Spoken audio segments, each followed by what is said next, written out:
ये जो रास्ता बन रहा है वो अच्छी बात है, बनना चाहिए, लेकिन उनका कहना है कि 400 मीटर ही क्यों, पूरा बनना चाहिए साईं पैलेस होटल तक।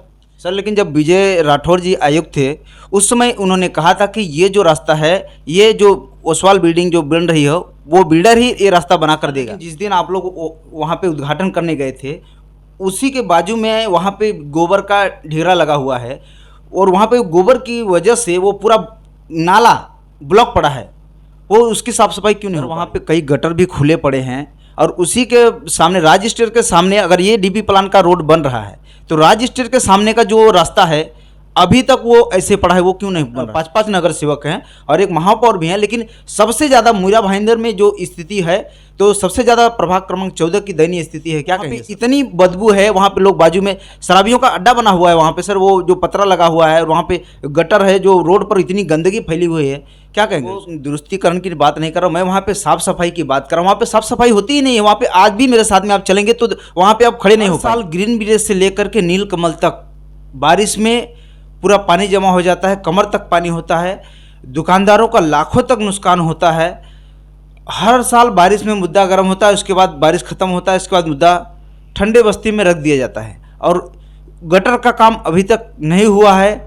आगे होगा कि नहीं होगा, या फिर हर साल दुकानदारों का ऐसे ही नुकसान होता रहेगा बारिश। लेकिन हिंदी भाषियों के लिए एक स्कूल का आरक्षण अभी भी आरक्षित पड़ा है और उस समय जब आप नगर सेवक थे तो राम मोहन शर्मा जी का कहना है कि आपने विरोध किया था और वो स्कूल अभी तक नहीं बन पाया, वो ज़मीन ऐसे ही पड़ा है। वो हिंदी भाषी स्कूल कब तक बनेगा या या नहीं? भारतीय जनता पार्टी के नगर सेवक होंगे, यहाँ के वार्ड के महापौर होंगे, तब ये काम होगा। तो अभी ये सामने चुनाव है और पूरा 4.5 साल का कार्यकाल खत्म हो गया, ना ही उत्तर भारतीय स्कूल बन पाया, ना ही हर साल दुकानदारों का नुकसान होता है, ना उनके लिए पैरेलल नाला बन पाया। तो अब नहीं तो कब मैं घूम फिर करके फिर वापस जरीमरी तालाब पे आ जाता हूँ। जरीमरी तालाब पे जैसे गेट के एंट्री करेंगे तो नरेंद्र मेहता जी का मोटे मोटे अक्षरों में बोर्ड लगा हुआ है, लेकिन जब तालाब पर पानी पर जब आप तालाब के अंदर जब ध्यान देंगे तो वहाँ पे कचरों का अंबार लगा हुआ है। इतनी गंदगी तालाब के अंदर है, उसका साफ सफाई क्यों नहीं हो पाता? अभी कुछ दिनों पहले भारतीय जनता पार्टी की तरफ से जरीमरी तालाब के सामने का डीपी प्लान का उद्घाटन महापौर के हाथों करवाया गया था, जहां पर मनोनीत नगर सेवक अनिल भोसले भी उपस्थित थे। और आज राम मोहन शर्मा जी ने प्रेस कॉन्फ्रेंस बुला करके सीधा बीजेपी के ऊपर और महापौर के ऊपर और यहाँ के चारों नगर सेवकों के ऊपर ब्लेम लगाया है कि ये रास्ता जो है किसी एक बिल्डर को फ़ायदा पहुंचाने के लिए ये रोड बनाया जा रहा है। इसी मुद्दे पर बात करने के लिए हमारे साथ हैं मनोनीत नगर सेवक अनिल भोसले जी। आइए हम उनसे जानते हैं कि इस बारे में इनका क्या राय है। क्या कहेंगे सर, जो आज राम मोहन शर्मा ने प्रेस कॉन्फ्रेंस लेकर के आप लोगों के ऊपर ब्लेम लगाया है? सबसे पहले मैं आपका स्वागत करता हूं। ये जो विषय में किसी ने जवाब नहीं दिया, लेकिन मैं आपको यहाँ का अभी मनोनीत नगर सेवक होने के नाते मैं आपको जवाब देना चाहूँगा। नीलकमल से आप भी बहुत दिनों से यहाँ पे रहते, मस्जिद का जो परिसर है उधर इतना सा रास्ता था, मस्जिद के पास से ग्रीन विलेज तक जाने का वो तालाब बिलाव सब गिर गया था, वहाँ पे भी रास्ता नहीं था। और आपने 30,000 की जो लोक संख्या है, जनता नगर है, साइक्रो कॉम्प्लेक्स है, मनाली विलेज है, मासाजापाड़ा है, मांडवीपाड़ा है, ये परिसर में से भविष्य में कभी एक आधी घटना घटी तो बाहर निकलने के लिए भी रास्ता नहीं है। अगर रास्ता बनता है तो ये लोगों ने स्वागत करना चाहिए, बल्कि फिर राम मोहन शर्मा जी जो वो आरक्षण 364 में गार्डन बनना चाहिए, यहाँ पे डीपी रास्ता बनना चाहिए, फिर ओपोषण में जो बैठे थे, फिर क्या किसी व्यक्ति को फ़ायदा पहुँचाने के लिए बैठे थे? मतलब आपने रास्ता मांगा, वहाँ से रास्ता होना चाहिए। मांग करने वाले भी आप और आज विरोध करने वाले भी आप, ये शंका की भावना से देखा जा रहा है। लगता है कि राम मोहन शर्मा जी अभी फ़िलहाल में उनसे मेरा निवेदन है, आपकी सरकार है, आपके आमदार है, आपका पालक मंत्री है, महाराष्ट्र में आपकी सरकार है। आज अगर ये लोग विकास की अगर बात करते हैं तो BSOP में आज तक आपने कितना पैसा लाया? साई पैलेस से लेके यहाँ तक जो अंदर का DP रोड है उसके लिए आपने कितना पैसा लाया? जो आदिवासी लोगों का रास्ता डीपी में नहीं रहने के बावजूद भी वहाँ पे चाइना में अपने खुद के खेती पे लेके गया, उस विषय में क्यों नहीं विरोध करते? मतलब यहाँ के आदिवासी लोग आपके कोई लगते नहीं हैं? जो लोग पीढ़ी पीढ़ी से यहाँ पे रहते हैं उनके लिए आज भी रास्ता नहीं है कि माननीय आमदार हमारे हैं, खासदार हमारे हैं, पालक मंत्री हमारे हैं, इनको सिर्फ और सिर्फ यहाँ पे ये लोग राममोहन शर्मा जी नेता थे ना उस समय में, यहाँ पे नेतागिरी तो वही करते थे। फिर 15 से 18 साल ग्रीन विलेज का और इसका रास्ता वो क्यों नहीं क्लियर कर पाए? जब मैं नगर सेवक बना उनका काम ही रहा है कि विकास के काम में टांग डालना। रोकूंगा, ये जो रास्ता बन रहा है वो अच्छी बात है, बनना चाहिए, लेकिन उनका कहना है कि 400 मीटर ही क्यों, पूरा बनना चाहिए साईं पैलेस होटल तक। महापालिका में कोरोना के समय में निधि का मारामारी है, आपको पता है। ये कोरोना में कहीं हमारा बजट ये कोरोना की वजह से ये हुआ, जैसा ही पैसा हमें उपलब्ध होगा, क्योंकि आमदार सरकार महाराज राममोहन शर्मा जी को मैं स्वागत करता हूँ। सरकार आपकी है, निधि लेके आइए, डीपी बनाइए, मंत्री आपके, आमदार आपके, खासदार आपके, सब कुछ रहने के बाद भी आप क्या कर रहे हैं? नगर सेवक का निधि है 25 लाख रुपए, आमदार का निधि करोड़ों रुपए, मुख्यमंत्री आपके है। सर 90 लाख रुपए में क्या 400 मीटर ही रोड बनेगा? वो मैं तो इंजीनियर नहीं है, क्योंकि मीरा भाईंदर महापालिका के इंजीनियर उसका माप लेते, उसका कोटेशन निकालते हैं, कोटेशन महापालिका प्रशासन डिसाइड करते हैं, नगर सेवक नहीं करते। उन्होंने कोटेशन जो भी निकाला वो इंजीनियरों ने निकाला होगा, कितना खर्चा है उन्होंने वो किया, उन्होंने प्रस्ताव पारित किया। और हमारा मकसद यही है, सिर्फ और सिर्फ चुनाव को सामने देखते हुए अपने को कहीं से भारतीय जनता पार्टी का महापौर या हमें बदनाम करने के लिए ये राममोहन शर्मा से स्टंटबाजी है। कौन सी बाजी है? स्टंटबाजी है, क्योंकि ओपोजिशन में रास्ता बनाने के लिए वही बैठे थे। फिर वो क्यों मांग रहे थे रास्ता? किसके लिए मांग रहे थे? किसके विकास के लिए मांग रहे थे? मैं उनसे सवाल पूछता हूं, भाई सरकार आपकी है, निधि लेके आइए, सब रास्ते विकसित के आपका हार्दिक स्वागत है, लेकिन कम से कम भविष्य में कोई घटना घटी तो उसको बाहर निकलने के लिए पर्याय रास्ता होना चाहिए, और ये जनता की यहाँ की आवश्यकता है। इसको मद्देनजर रखते हुए पर्याय रास्ता बनाने का काम चालू है। सर लेकिन जब विजय राठौर जी आयुक्त थे उस समय उन्होंने कहा था कि ये जो रास्ता है, ये जो ओसवाल बिल्डिंग जो बन रही है वो बिल्डर ही ये रास्ता बना कर देगा, क्या कहें? ओसवाल बिल्डर ने क्या बोला था वो मुझे मालूम नहीं है, और राममोहन शर्मा जी की, क्योंकि बिल्डरों के सब कॉन्टैक्ट में वही रहते हैं, क्योंकि यहाँ जनता का काम और बिल्डरों का ज़्यादा काम वो करते, इसके बारे में उनको ज़्यादा पता होगा किस बिल्डर का क्या है। और सभी बिल्डरों का काम आज तक वही करते, चाहे टैक्स लगाने का हो, पानी लगाने का, वो जनता का काम करते कहाँ है? वो अमीरों के लिए काम करते हैं, वो गरीबों के लिए आज तक उन्होंने काम कभी किया ही? कभी उनका काम ही है गरीबों से फायदा लेके गरीबों को प्रताड़ित करना, वो तो उनका काम ही बन चुका है। और विकास काम के लिए विरोध करना इन्होंने अपना धंधा बना लिया है। इसलिए राममोहन शर्मा जी से मेरा निवेदन है आपके माध्यम से, सर अगर आप इतना विकास की बात करते, आज भी आदिवासी हमारे चाइना, काजूपाड़ा, पाटिलपाड़ा, बेलकरपाड़ा, उनका रास्ते जो महाराष्ट्र को गवर्नमेंट का निधि किसी पर्सनल व्यक्ति की खेती में गया हुआ है, आप विरोध करना है। अगर सच्चे समाज सेवक है तो आपको मैं इसके मीडिया के माध्यम से कहता हूँ, उनकी विकास की बात कीजिए ना। अगर आप इधर यहाँ पे तो कुछ कर नहीं रहे, गरीबों के लिए आज तक आपने कुछ दिया नहीं, कम से कम हो रहा है, कम से कम इतना बड़ी कभी घटना घटी तो पर्याय रास्ता तो बाहर निकलने के लिए होना चाहिए, क्या नहीं होना चाहिए? मैं आपसे सवाल पूछता हूँ, यहाँ से पर्याय रास्ता बाहर निकलने के लिए होना चाहिए। अगर यहाँ पे जो वो रास्ता बन रहा है तो वो बिल्डर के लिए बन रहा है, वो रास्ता बन रहा है तो वो बिल्डर के लिए बन रहा है, और आप मांग कर रहे तो बिल्डर के लिए, बिल्डर के लिए जनता के लिए मांग कर रहे थे। सर लेकिन जिस दिन आप लोग वहाँ पे उद्घाटन करने गए थे उसी के बाजू में वहाँ पे गोबर का ढेरा लगा हुआ है, और वहाँ पे गोबर की वजह से वो पूरा नाला ब्लॉक पड़ा है, वो उसकी साफ सफाई क्यों नहीं हो पा रही?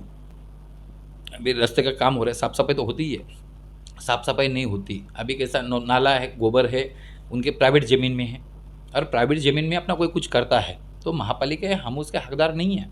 हाँ, वहाँ पे अगर नाले में अपना रास्ते में कुछ अगर आता है तो उसके लिए प्रशासन कार्रवाई करेगा।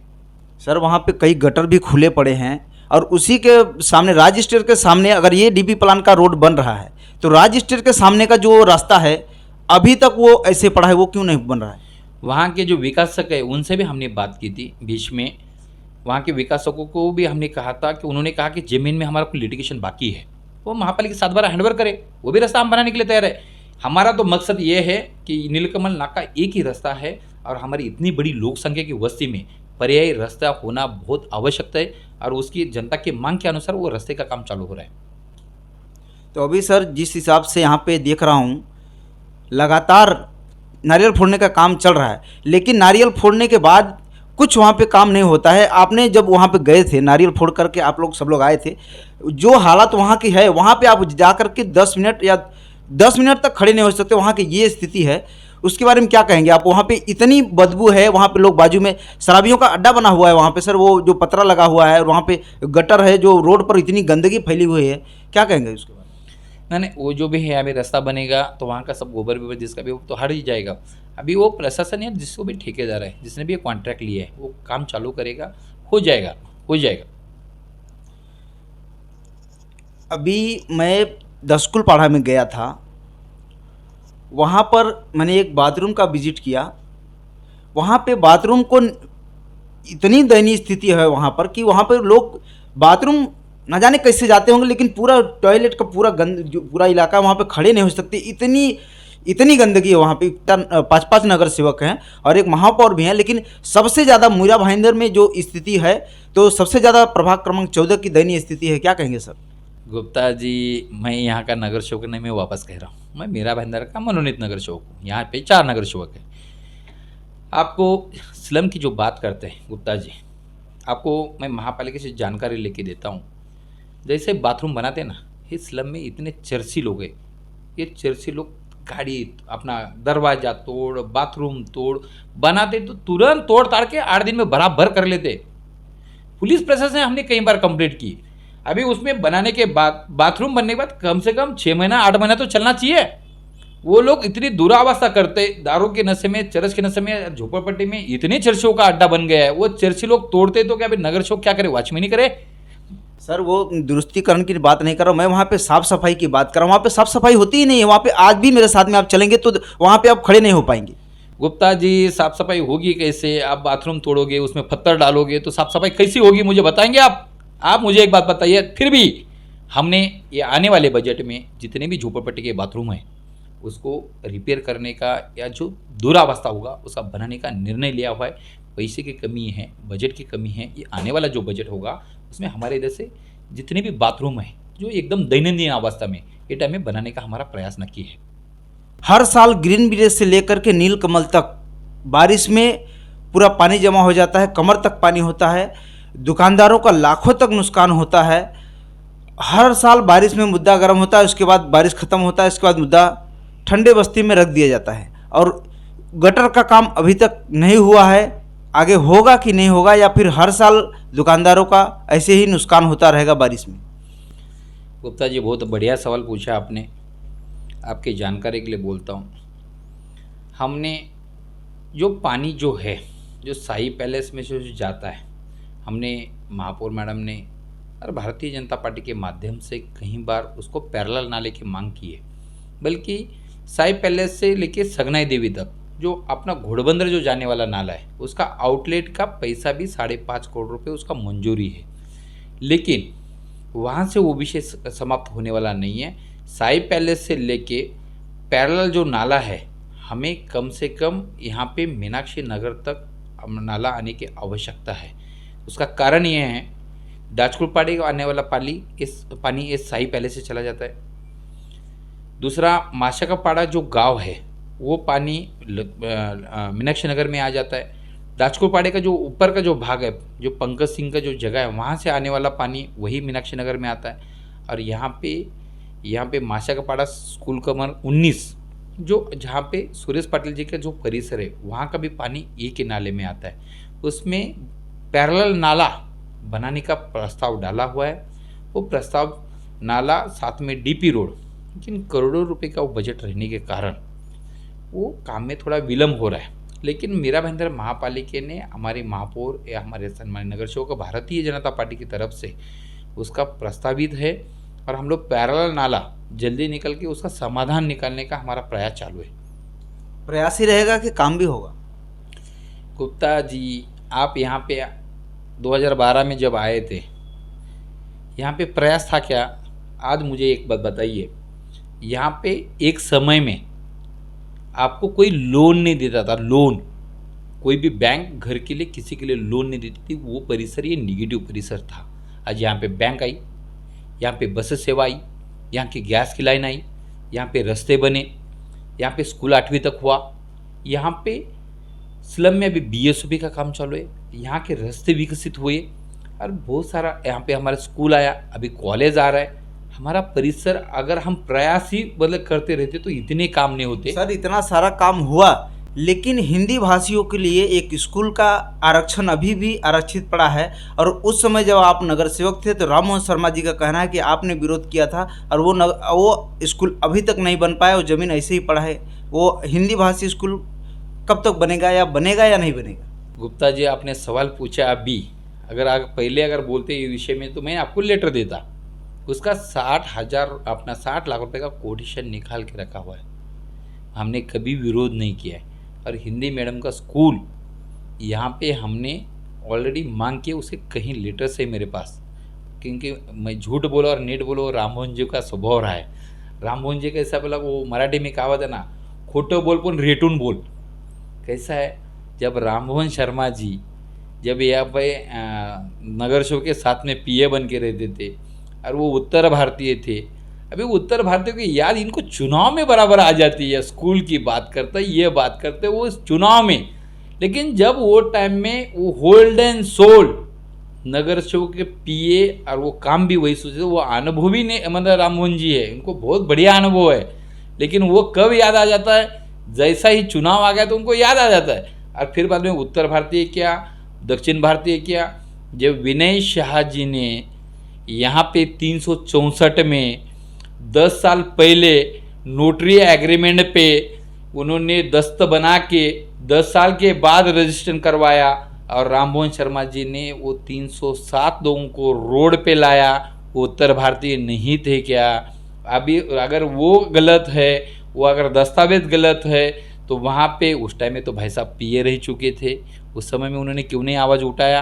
आज हिंदी भाषी की स्कूल का हमने प्रस्ताव डाला हुआ है। हमने उसमें जैसा ही बजट निर्माण होगा यहाँ पे एक जगह अच्छा हिंदी भाषी स्कूल मतलब यहाँ पे बनेगा और भारतीय जनता पार्टी के माध्यम से ही बनेगा। आपको मैं वादे के साथ में बोलता हूँ, उत्तर भारतीयों के साथ में राममोहन शर्मा जी या इनके पार्टी ने इन्होंने किसी 5 काम बताए ये उत्तर भारतीय के लिए किए।